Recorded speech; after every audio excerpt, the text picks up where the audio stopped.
અને એની મારે વાત કરવી છે. પહેલાં એવું કેવું છે કે આદરણીય મોદી સાહેબ આપણે એમ કહેતા હોય કે એક ભારત શ્રેષ્ઠ ભારત, એ નારો આપણે લગાવતા હોય, પણ જો ઘર ઘરની વચ્ચે બનતું ન હોય તો એ નારો ક્યાંક વ્યર્થ છે. સૌથી પહેલાં તો બે ભાઈઓ કુટુંબની વચ્ચે બનતું હોય ને તો એ કુટુંબને અન્ય પરિવારની સાથે બને. એ પરિવારને બનતું હોય ને તો ગામ પરિવારને બને, ગામને બનતું હોય ને તો તાલુકાની અંદર બધાને ભેગું થવાનું થાય, તાલુકાને બનતું હોય ને તો એ જિલ્લા ભેગા થાય, જિલ્લાને બનતું હોય ને તો એનાથી આગળ જતી રાજ્ય એક થાય, અને રાજ્ય બધા એક થાય ને તો એ સાહેબ મારું તમારું આ ભારત એક ભારત અને શ્રેષ્ઠ ભારત બને. બાકી નારા લગાવે આવી રીતે ભારત ન બને. અને બીજું કેવું છે કે આ રજકણ હોય ને, જે તમારી મારી આંખની અંદર આપણે ક્યાંય પણ જાય ને ચશ્મા ન પહેર્યા હોય, તમે ટુ વ્હીલમાં જાઓ ને પડે ખટકે, એ રજકણનો સમુદાય ભેગો થાય ને તો માટી બને. આ માટીનો સમુદાય ભેગો થાય ને તો ઢેફું બને. આ ઢેફાનો સમુદાય ભેગો થાય ને તો ઈંટ બને, મજબૂત ઈંટ બને. ઢેફું તો તમે ભાંગો તો હજી મારો તો ભાંગીએ જાય, પણ એનો સમુદાય ભેગો થાય ને તપે એટલે ઈંટ બને. અને ઈંટ, પથ્થર, ઈંટ, સિમેન્ટ અને પાણી, આ ત્રણનો સમુદાય ભેગો થાય એટલે દિવાલ બને. અને આ ચાર દિવાલ, ઉપર માથે છત અને નીચે ભોંયતળિયું, આટલું ભેગું થાય ને તો હજી એ મકાન જ બન્યો. અને એની અંદરનો ચારે બાજુના ખૂણા તમે શણગારો તો એ હજી મકાન જ બને. પણ એ ચારે ચાર દિવાલ, એની અંદર જો પ્રેમ, લાગણી, હૂંફ અને સંવેદનાનું તત્વ ઉમેરાય ને સાહેબ, તો ઘર બને. અને તમારું મારું ઘર છે, આપણા મકાન નથી. આપણને ગવર્મેન્ટ કદાચ સહયોગ કરે તો મકાન થાય, મકાનના ભાગલા પડે, પણ ઘરના ભાગલા ન પડે. કારણ કે ઘર છે ને ત્યાં પ્રેમ છે, પ્રેરણા છે, પ્રોત્સાહન છે, સંપ છે, સંગઠન છે અને સંવેદના છે. ઘરની અંદર ચાર દિવાલ એટલે એવી દિવાલ હોય કે એક બાજુની દિવાલ એટલે મજબૂત ભાઈ ઊભો હોય કે ગમે એમ થાય મારા ઘરને હું ભાંગવા નહીં દઉં. એક બાજુની દિવાલ હોય પત્ની હોય, ઘરની સ્ત્રી હોય, એવું કહેતી હોય કે ગમે એમ થાય હું જુદું પડવા નહીં દઉં. એક બાજુની દિવાલ હોય એની અંદર આપણા રાષ્ટ્રનું યુવાધન કહી શકાય એવા દીકરા અને દીકરીઓ હોય. યુવાધન સંપત્તિ આપણી કહેવાય. પ્રમુખ સ્વામી મહારાજ એવું કહે છે કે તમારી સંતતિ ને સંપત્તિ છે ને એને સાચવવાનો હવે સમય છે. અને એને જો તમે મજબૂત રાખો, એ એવું કે ગમે એમ થાય મારા બાપની આબરૂ ઉપર લાગણી, એની ઉપર લાંછન હું નહીં લાગવા દઉં, તો એ છે. અને એના પછીનું આગળનું એટલે સૌથી મુખ્ય દ્વાર ઉપર આવતો એક દિવાલ એટલે આપણા આદરણીય મા બાપ, એણે સાચવી રાખ્યા છે આપણને. ઘણી કટોકટીની સમય આવ્યા હતા, ઘણા સાહેબ દુષ્કાળ આવ્યા હતા, પણ એ ભૂખ્યા રહ્યા અને એણે આપણને જમાડ્યા હતા. ઘણી છત એવી હતી કે સાહેબ ત્યાં ટાઢું હતું, જ્યાં ગરમી હતી, તેમ છતાં એણે ગરમી વેઠી હતી, એ ઠંડી વેઠી હતી અને એના ખોળાની અંદર હૂંફ આપણને આપી હતી. એટલા માટે આપણે આજે સમાજની વચ્ચે કંઈક પ્રતિષ્ઠિત લોકોની વચ્ચે આપણે સ્થાન પામી શક્યા છીએ. આવો ઘર પરિવાર છે, આવી વાત છે.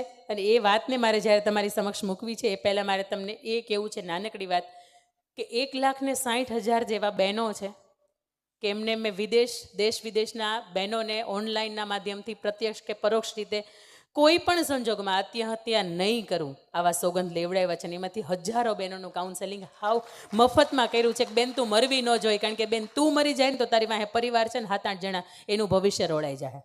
એના પછીની વાત કે 5 લાખથી વધારે એવા ભાઈઓ છે, એવા બહેનો છે, એવા પરિવારો છે કે જેને સાચા અર્થની અંદર મેં એકબીજાને ભેટતા શીખવાડ્યું છે, કે મેં ભગવાને નિમિત્ત બનાવ્યા છે. અને 3 લાખથી વધારે વિદ્યાર્થીઓ એવા છે કે જેના જીવનની અંદર કદાચ દિશા ભૂલી ગયા હતા, કદાચ વ્યસનના માર્ગે ચડી ગયા હતા, કદાચ ભણવા ખાતર ભણતા હતા, પણ એમને પકડીને પાછા પાટીએ લાવ્યા છીએ કે નહીં બાટ તારે ભણવું પડશે. ભણ્યું નહીં હોય ને તો આ મજૂરી વેઠવીને એની કરતાં તો ટાઢ વેસીને પવનની અંદર હીરા ગવાય હજી હારા, પણ ભણ્યા વિના ઉદ્ધાર નથી. એટલે આવા લોકોના જીવનની અંદર ક્યાંક નિમિત્ત બન્યા છીએ. એટલે એમ થયું ધીરજભાઈને કે બેન અહીંયા આવે ને તો એની વાતથી કંઈક ફેર પડે. તો મને એવું લાગે કે જો અહીંયા તમારી અંદર પણ કંઈક એવો ફણગો ફૂટે. આજે હું વાવવા આવી છું, આજથી 5 વર્ષ પછી આવીશ ને ત્યારે લણવા આવીશ. અને આ વાવેતર અને લણણી એટલે આપણે ખેડૂત છીએ, આપણને ખબર છે કે વાવ્યું હોય ને એ ઉગે જ, ઘા કર્યું હોય ને એ જો આપણે ઉગી જતું હોય, વાહ જાણે વાદળ જાણે ને વસુંધરા, તો પછી આજે હું વાવવા આવી છું ને આ ઉગશે ને મને ખાતરી છે. એટલે આ 40 કલાક મારા અહીં સુરતથી અહીં આવવાનો ને અહીંથી ત્યાં જવાનો, આ 40 કલાકનો ફેરો મારો સફળ થાય ને એવું લક્ષ્મીનારાયણ દેવને હું પ્રાર્થના કરીને આવી છું કે હું ખાલી બોલવા ખાતર નથી જતી, કંઈક વાવવા માટે જાઉં છું. અને એનાથી આગળ એમ કહેવાય કે કોઈ પણ વ્યક્તિની સાથે તમારો સંબંધ તૂટી જાય, પણ એ વ્યક્તિ અને તમારી વચ્ચેની અંગત વાતો હોય ને એને તમે આજીવન સાચવી રાખો, તમારા પેટની અંદર આજીવન પડી રહે, તો એને આપણી અંદર રહેલી ખાનદાની કહેવાય. કોઈ પણ વ્યક્તિ આપણી સાથે દગો કરે તેમ છતાંય આપણે એને હસતા મુખે ક્ષમા વિરસ્ય ભૂષણમ મુચ્છામી દુકડમ કહીને આપણે એને માફ કરી શકીએ, તો એને આપણી અંદર રહેલી ખમીરી કહેવાય. આને ખમીરી કહેવાય. એનાથી વિશેષ કે એક બાજુ તમારો પોતાનો ઊભો હોય અને એક બાજુ તમારો કોઈ પારકો માણસ ઊભો હોય, પણ એ બેમાંથી સાચું કોણ છે ને ખોટું કોણ છે તમે ભેદભાવ વિના કરી શકતા હોય ને તો એને તમારી અંદરની ખમીરી કહેવાય. અને ભગવાને આપણને થોડુંક આપ્યું છે, ગોળા જેટલું આપ્યું છે, અને ગોળામાંથી આપણે ગ્લાસ જેટલું આપણા સમાજ ઉત્થાનમાં, આપણા ગામ ઉત્થાનના, આપણા પરિવાર ઉત્થાનના કોઈ પણ કાર્યક્રમો થતા હોય એની અંદર છૂટા હાથથી આપણે આપીએ તો સાહેબ એને દાતારી કહેવાય. પણ આ ખમીરી, ખુમારી, ખાનદાની ને દાતારી જે પાટીદાર સમાજની અંદર છલોછલ ભરી છે એમને મારે ત્યાંથી નતમસ્તક મંચ ઉપરથી વંદન. અને વંદનની વાત થાય ને ત્યારે મને હંમેશા 6 વ્યક્તિ મારી આંખની સામે મને અત્યારે બેઠા છે ને એને દેખાય ને તો એ 6 વ્યક્તિને વિશેષ વંદન કરવાને મન થાય. સૌથી પહેલાં વંદન વ્હાઇટ મિલિટરી ફોજ એવો શબ્દ વાપરી શકાય. આદરણીય બા અને આદરણીય દાદા જે બેઠા છે એણે આપણને શીખવ્યું છે કે રીત કોને કહેવાય, રિવાજ કોને કહેવાય, પરંપરા કોને કહેવાય, સંસ્કૃતિ કોને કહેવાય, કેટલા માતાજીના નિવેદ થાય, ક્યાં હુરાપુરા બેઠા છે, આ બધા જ વસ્તુ છે ને એ આપણને આદરણીય બાએ અને દાદાએ શીખવી છે. એ દાદા જેના મજબૂત, હમણાં હું અહીંથી જોતી હતી કે 70, 80 વર્ષની ઉંમર છે ને છતાંય તેમને જ્યારે મંચ ઉપર આવતા હતા ને ત્યારે આમ એક સ્ફૂર્તિલું બાળક આયલું આવે ને એટલી સ્ફૂર્તિની સાથે આવતા હતા. એની સ્ફૂર્તિ છે ને એણે જ આપણને હારવા નથી દીધા.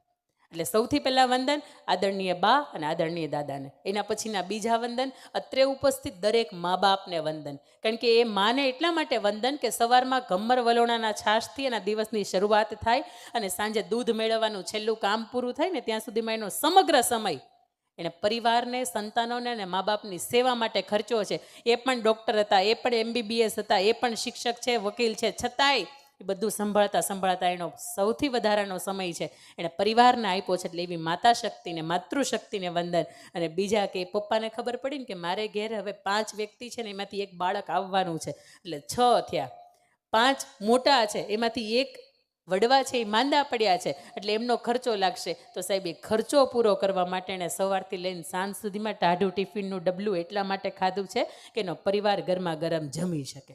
અને આ બાપની પીડા દેખાતી નથી, આ બાપનો પરસેવો દેખાતો નથી, એ કેટલાયનું સાંભળીને ઘેર આવે છે. અને આપણે શું કામ કરીએ?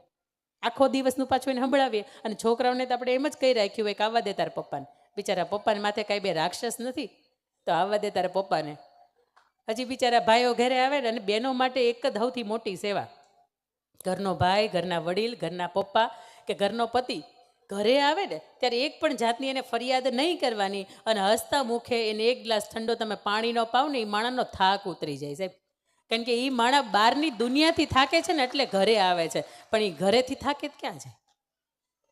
અને ક્યાંય જાય પોહાય નહીં. નકર કે બેન પાનના ગલ્લે જ બેઠા હોય કે ઘરે આવવાની ખબર જ ન પડે. પણ ઘરે ભળવું જોઈએ ને, ઘરે વ્યવહાર તમારે એવા હોવા જોઈએ ને કે એ માણસને આવવાનું મન થાય. એ માણસને 6નો ટકોરો થાય ને તો કે હવે ઘરે જવું છો, કારણ કે ગરમા ગરમ રસોઈ હશે. આ તો ઘરે આવે ને તો કે બાજરાના રોટલા ને મેથીની ભાજી કરી ખાઈ લો. પૂછતો ખરા કોક દીકી એને મન થાય કે ચૂરમાન લાડવા ખાવાના. પણ તમારે ડાયટ હાલતું હોય એટલે તમને એમ થાય કે ભાઈઓ નહીં તો નહીં, પણ એને આપો, સરસ સાચવો. કારણ કે એટલા માટે કે એને ઘરથી વિશેષ કાંઈ નહીં. તમારે તો પિયરે છે કે ત્યાં તમે જાઓ ને તો હળવા થાવ, ત્યાં તમે જાઓ ને તો એ મોજ મસ્તી ને આનંદ આખી દુનિયા ભૂલી જાઓ. એમને તો પિયરે નથી. એટલે જે છે એ ઘર જ છે. એટલે ઘરે આપણે હંમેશા આપણા તરફથી એવો વર્તન રાખીએ, એવી વાણી રાખીએ, એવી વર્તણૂક રાખીએ કે એ વ્યક્તિને આપણી મજાક ઉડાવવાનું મન ન થાય. બાકી સાંભળો ને, અમુકનો સાંભળો ને તો એમ કે બેન કંઈ મારે પત્ની છે, તમે ખાલી વાતો કરો, પણ એમાં કાંઈમાં એકેમાં બંધ ન બેહે. નહીં કોઈનું સાંભળવાનું, નહીં કોઈનું માનવાનું, અને બપોર 2 થી 5 રીલ્સ જ જોવાની. હા પાડો. હા, ક્યાં સસ્તું સીધું સારું સરસ મજાનું મળે. આ મજાક કરું છું, તમારી માથે બ્લેમ નથી કરતી, પણ મારે એ કહેવું છે કે બાપ સવારથી સાંજ સુધી પરસેવો એટલા માટે પાડે છે. તમે તમારા 5,000 એમને આપ્યા હોય ને, આખી જિંદગી સંભળાવો કે યાદ કરો 5,000 કે બિલ ભરવાનું ઘટતા હતા ને મેં આપ્યા. હે, આ તમારા ઘરની અંદર અનાજ આવે, કઠોળ આવે, કરિયાણું આવે, તેલના ડબ્બા આવે, તમારા કપડાં આવે. બહુ ઓછા બહેનો હશે કે એને કપડાં હાથે, મેકઅપનો સામાન માટે આપણે એના પૈસાની જરૂર પડે છે, તો પછી એને વગવીએ નહીં. અને આપણે ક્યારેક આપ્યા હોય તો હરભર કરી નાખીએ ક્યારેક. એના પછીના ત્રીજા વંદન એટલે આજના યુવા ધનની અંદર આદરણીય દીકરાઓ અને આદરણીય દીકરીઓ, respected girls and respected boys. એટલા માટે કે એવી દીકરીઓ છે કે જેણે એના જીવનની અંદર એક પણ એવા કામ નથી કર્યા સાહેબ કે એના પરિવારને, એના મા બાપને, એના સાસરિયાને કે ક્યાંય કલંક લાગે. અને આવી દીકરીઓ અને આવા દીકરાઓ અહીંયા જે બેઠા છે ને, ખરેખર એમને મારા વંદન છે. એમના પછીના વંદન આ આયોજક સમિતિને, એક વખત મનની અંદર વિચાર આવ્યો ધીરજભાઈને કે આપણે આવો કાર્યક્રમ કરવો છે. પરિવારની સલાહ લીધી, પાંચ વડીલો બેઠા અને એમને પૂછ્યું કે હવે શું કરી શકાય. તો કે કરાય, અમે સહયોગ આપીએ, અમે ટેકો આપીએ. જેમ તમારે ઘર બનાવો ને એક એક એક એક ટેકો ઊભો હોય ને એમાં એક એક એક એક દાતાશ્રીઓ ઊભા છે. અને આયોજક સમિતિ ગમે એટલું સારું કરે તો એમ જ કે આ બરોબર નહોતું, શાકમાં આમ નહોતું, તેમ નહોતું. પણ મારે એ કેવું છે કે તમારા ઘરે ઘણી વખત ખીચડી દાજી ગઈ, તમારા ઘરે શાકમાં ક્યારેક મીઠું વધી ગયું છે. તો આ આપણું છે અને આયોજક સમિતિ આપણું કંઈક સારું થાય ને આપણી કંઈક ભલાઈ થાય ને એટલે અમથા તમારે આ સંત સાનિધ્યને અહીંયા બોલાવવા હોય તો આવે ખરા? ન આવે. તમારા ઘરે એક પધરામણી કરવી હોય ને તોય તો આફડા ફાફડા થઈ જાવ. પણ આ સંયુક્ત કુટુંબી જે આપણું કમિટી છે એમના સહયોગથી આપણને સરસ મજાના આવા આ 4-5 દિવસના મહોત્સવનો કાર્યક્રમ મળ્યો છે. ત્યારે ખરેખર આ કમિટી છે એમના માટે એક વખત જોરદાર તાળીઓ પાડો કે તમારી તાળી છે ને એનું આત્મબળ છે. અહીંયા સરસ મજાના સન્માન થતા હતા, દાતાશ્રીઓના નામ લેવાતા હતા, પણ એમાં એકેય એમ નહોતું થતું કે આપણે તાલી પાડીએ. એમ કેમ તમારા બધાના નામ નથી લેવાતા? અલ્યા જેના લેવાય છે એના નામે તો તાલી પાડો. એક કાર્યક્રમ હતો ને તો એની અંદર સુરતના પરાગભાઈ પાનસુરિયા સારા એન્કર છે, એવું કે એક કાર્યક્રમમાં બેની કે હું ગયો ને તો મેં એવું કીધું કે તાલી પાડો ને. એટલે એક દાદા એ કે ગમે એટલું હું હસાવું કે ગમે એટલું બોલું ને તો તાલી જ ન પાડે. એટલે મેં દાદાને પૂછ્યું દાદા તાલી કેમ નથી પાડતા? તો કે પછી ટેવ પડી ગઈ હોય તો. એટલે ઘણાને ટેવ પડી જવાની બીક હોય ને એ તાલી નહીં પાડતા. બાકી સરસ મજાના તાલીઓના નાદથી અહીંયા જે પણ પ્રવૃત્તિ થાય છે એને વધાવજો. એના પછીના છઠ્ઠા વંદન કે જેટલા અહીંયા મંચ ઉપર સંત સાનિધ્ય આપણને આશીર્વાદ માટે આપ્યા છે. એમ કહેવાય કે સંત શુરા અને તુમડા ત્રણેયનો એક જ સ્વભાવ, એ તરેય ખરા અને એ તારેય ખરા. અને આવા સંત સાનિધ્ય આપણને અહીંયા મળ્યા છે જેમની અહીંયા પૂજ્યની બાપુની ઉપસ્થિતિ છે. આપ સૌને એક વખત તાળીઓના ગડગડાટથી વધાવજો કે આવા સંતોના આશીર્વાદ આપણને મળ્યા છે. ગઈકાલે પણ તમારો જે પ્રોગ્રામ ઓનલાઈન હતો ને હું સાંભળતી હતી, ખૂબ સરસ મજાની આ સંતોએ વાત કરી હતી કે ખરેખર સમાજમાં આપણે કેમ રહેવું. અને એના પછીના છઠ્ઠા વંદન એટલે દાતાશ્રીઓને વંદન. દાતાશ્રીઓ ન હોય ને તો તમે હું અહીંયા મંચ ઉપર કલરે ભૂલરે રમીને કાંઈ ખાઈ ન શકીએ, કાંઈ પી ન શકીએ, તૈયાર થવાના ટાણાઈ ન આપણને મળે. દાતાશ્રીઓ છે ને, દાતાશ્રી પાછા બે રીતના હોય ધીરજભાઈ. એક એવા હોય કે નામ લખાવીને ભાગી જાય, તમે એને ગોતવા જાઓ ને તો મળે નહીં. પછી એમ કે તઈ સગવડતા હતી ને તામાં લખાવાઈ ગયું હતું, હવે એ કે સગવડતા નથી. આવા દાતા હોય. અને બીજા એવા દાતા હોય કે તારો કે તેજ સે ચંદ્ર छिपे नहीं, सूरज छिपे नहीं बादले छायो, આ રણે ચડ્યો રજપૂતે छिपे नहीं, દાતા छिपे नहीं માંગન આવ્યો. દાતાને ખબર પડે કે આ ગામની અંદર, આ સમાજની અંદર, આ કુટુંબ પરિવારની વચ્ચે સરસ મજાનું કામ થઈ રહ્યું છે અને એવા કામની અંદર એ માંગવા આવે ને હું આપું ને એના કરતાં હું સામેથી આપવા જાઉં. આવા દાતાશ્રીઓ આપણને મળ્યા છે ને એમને પણ કાયમીના માટે આપણા વંદન હોય. અને એમ કહેવાય કે દુનિયાની અંદર જો સૌથી વધારે દાનવીર કર્ણ પછી કોઈ એવો સમાજ હોય કે જેણે સૌથી વધારે દાન કર્યું છે તો એમાં નામ પાટીદાર સમાજનું આવે છે. અને એટલા માટે આવે છે કે આજે સરદાર ધામ, ખોડલધામ, માં ઉમિયાનું ધામ, આ બધા જ ધામ સાક્ષી પૂરે છે કે અમારા સ્તંભ અમે પોતે ઊભા કર્યા છે. આજે પણ તમે વિદેશની અંદર જાઓ ને તો કદાચ બહુ ઓછા એવા પરિવારો હશે, પણ સૌરાષ્ટ્ર પટેલ સેવા સમાજ છે, આપણા અખિલ ભારતીય સંઘ છે, એ બધી જ જગ્યાએ છે. એટલા માટે કે કોઈ પણ જાતની જરૂરિયાત હોય ને તો એકબીજાની તમે સપોર્ટ કરી શકો. એટલે આવો જ્યારે પાટીદાર સમાજ અહીંયા ઉપસ્થિત છે ત્યારે મારે સૌથી મજાની એક કદાચ ચાલો હું મારી જ નાનકડી વાત કરું. તમે મને ખાલી એટલી રીતે જ ઓળખો છો કે અંકિતાબેન મુલાણી છે, હા ને, સુરતથી આવ્યા છે, આટલું જ. ડૉક્ટરેટ છે એટલે PhDની ડિગ્રી છે, બસ આટલું જ. પણ પાટીદાર સમાજની અંદર ધીરજભાઈ કદાચ આ વાત આપે અગાઉ સાંભળી હોય